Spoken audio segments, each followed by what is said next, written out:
को कितने बच्चे चाहिए? रहा नहीं जाता, तड़प ही ऐसी है ना। 2 बस? नहीं यार, 10-12 होंगे तो 2 अच्छे निकलेंगे ना उसमें से। और क्या, ऐसा ही होना है।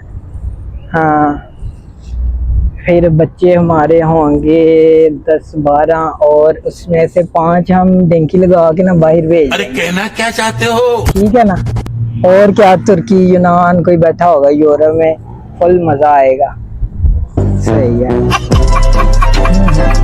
आपको पता है ना कितना प्यार